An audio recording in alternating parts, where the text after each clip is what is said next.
Welcome to another episode of the Headlight Restoration Pro, where I'll be showing you how to take headlights like this and turn them into something like this in a two-part episode that is really about taping and how to tape like a pro and why you should. Stay tuned.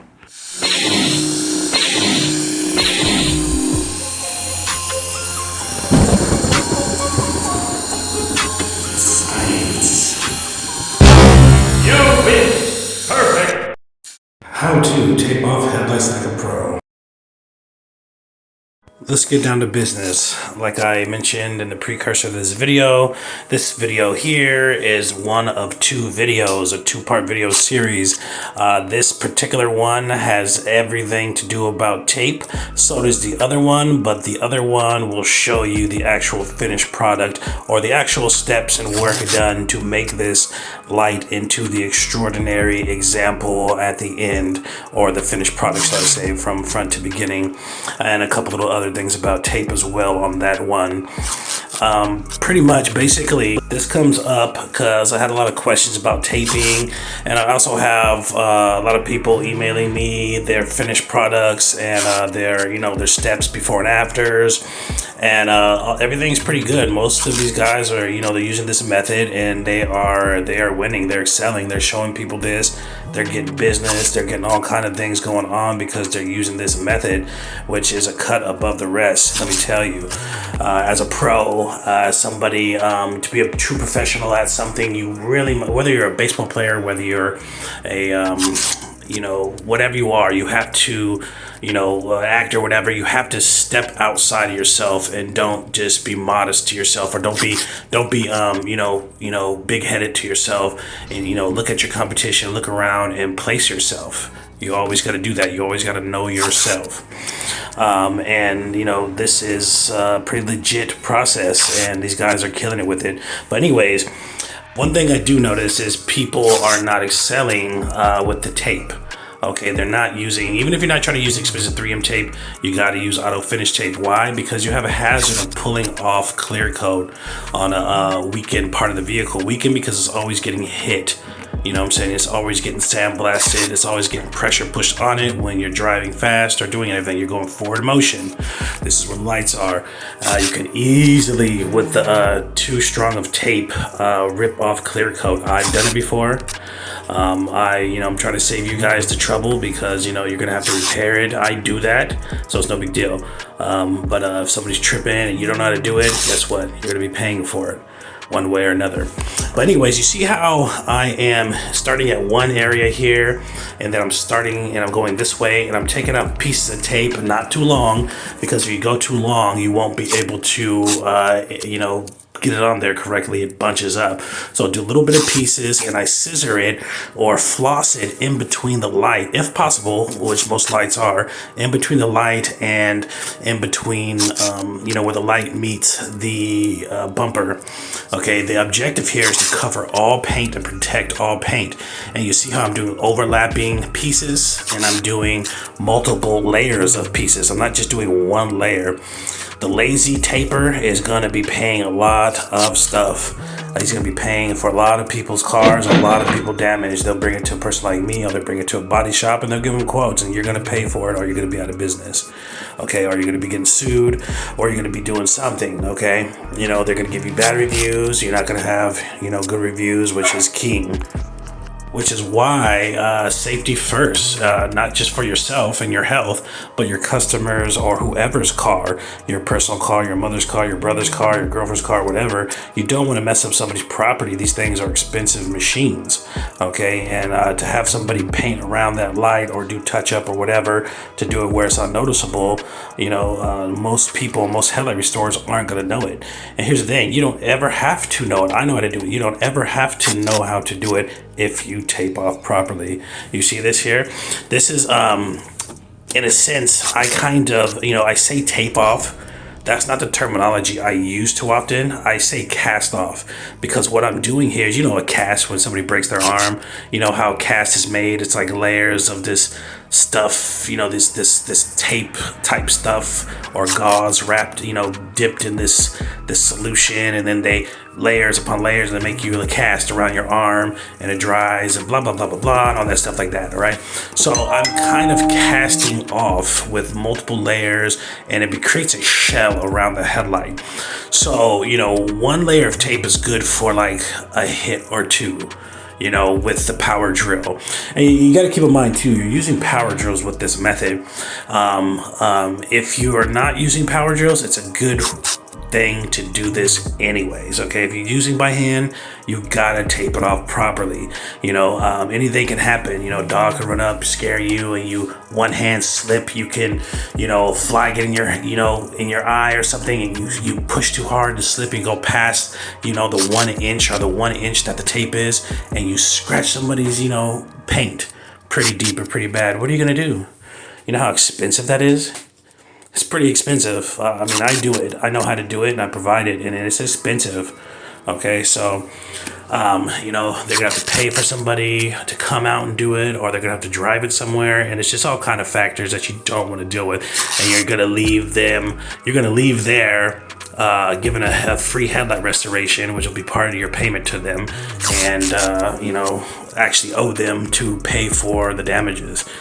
So it's not a good thing to do. And guess what? People are being cheap. Like, oh man, this is 15 cents a tape. This is 20 cents a tape. Yeah, it's better than $250 repair job. It's better than a $500 repair job, right? Like, come on, 25 cents, that's nothing. What are you charging? 50 cents for a headlight restoration? That shouldn't even be 1%. That shouldn't even be 0.001% of what you charge for a headlight restoration. So, stop being cheap, people. Like, tape your shit off. I buy in bulk. I buy in cases of tape. So, really, for me, to use how much tape that I use on this one headlight was probably 2 cents or 5 cents. If you're not buying in bulk, you buy 2 or 3 pieces of, $20 of tape or whatever. This is probably like 10 cents of tape that I'm using on this one light. And it's a peace of mind.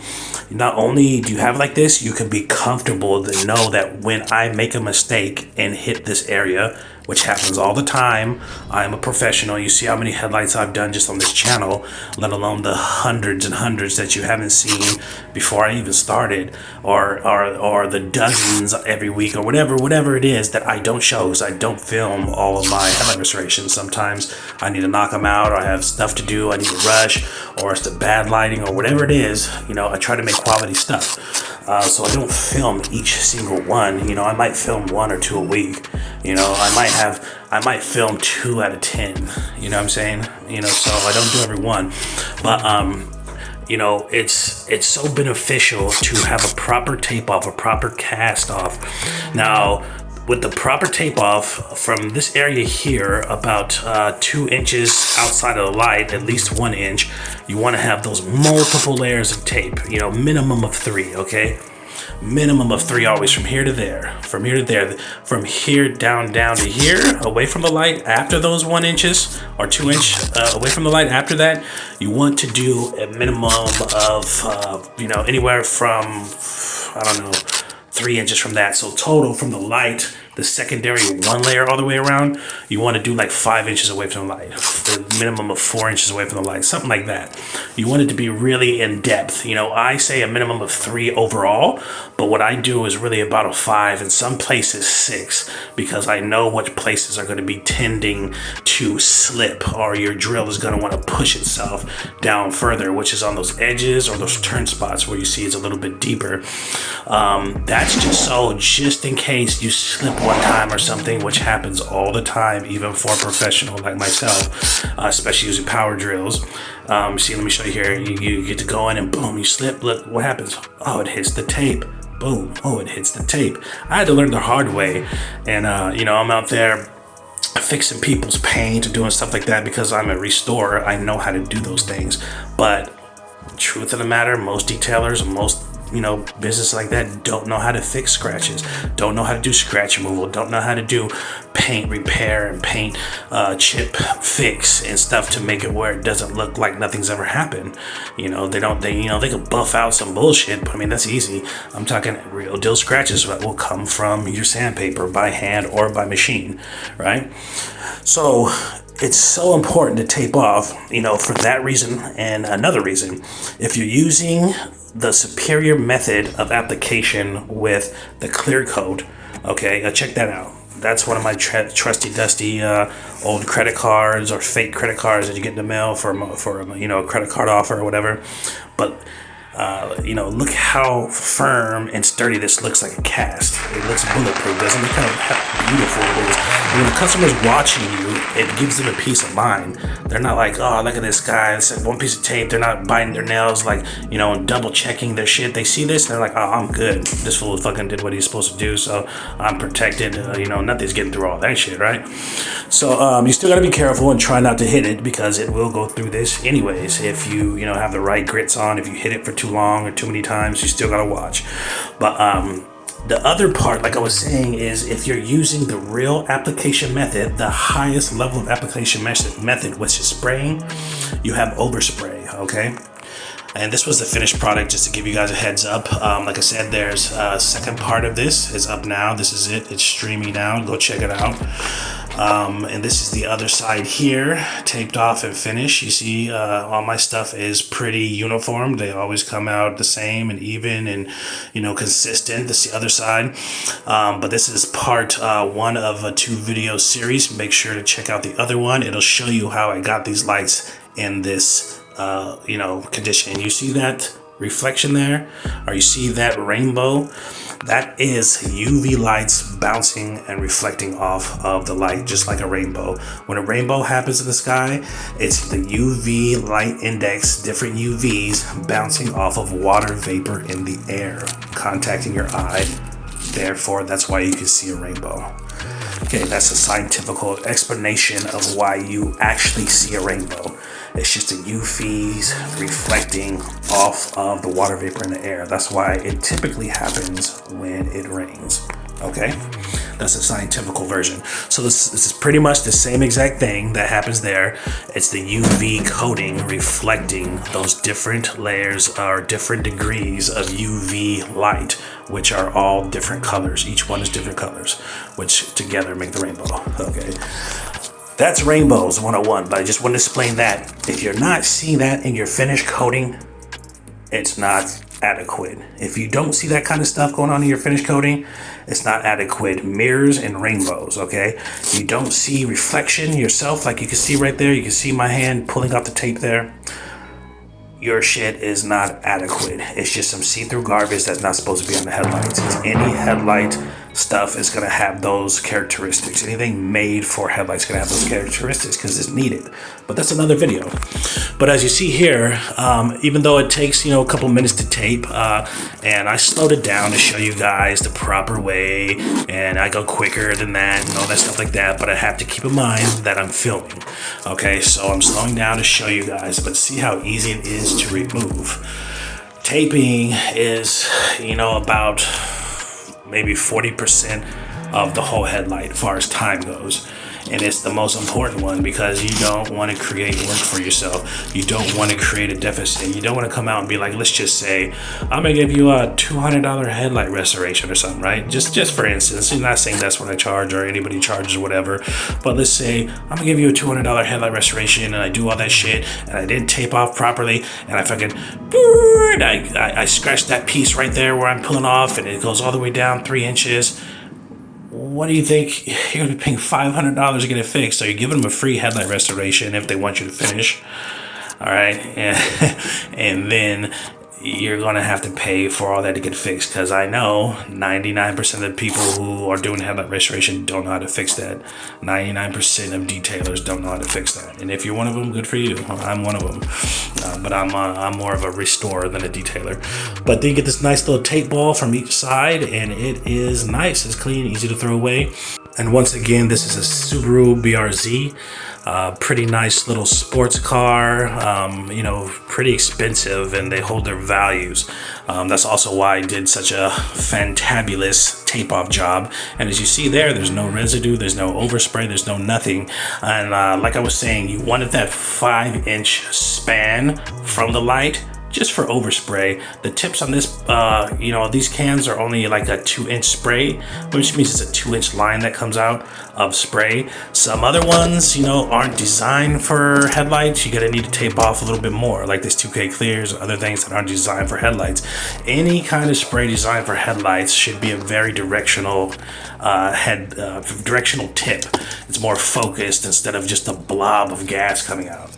Okay, so if you have the right shit and you're using the right shit, you only need that much. And if you're doing by hand, you probably can use less. But at the same time, if you're sanding, you still want to use, at least 2-3 inches away from the light in total, just for safety, if you're hand sanding. But if you're, using a wipe or a towelette, you want to, you can still do less. You don't have to do as much. But anyways, you check this out. Dental tools. I've bought dental tools. They should be in the bio. If not, I'll update it soon. But dental tools is what I use for this problem when the tape rips off in here. Because sometimes you're in a rush or whatever, and sometimes I do this when it's not even dry yet. Like, I'm not going to wait like 3 or 4 minutes, or 5 minutes to do any of this like I should. Right after it's sprayed, I can do this after I take off. Because sometimes, I'll be like, hey, I'll just take the tape off, don't dry for like 10 minutes, just to be safe. But the stuff dries, and, in summertime right now, in 80-degree heat, it dries like literally like the crust of it, which is the surface, the touching area that meets everything else, dries in like 30 seconds, overall like 60 seconds. Make sure you watch the continuation of this right here. Hit the link.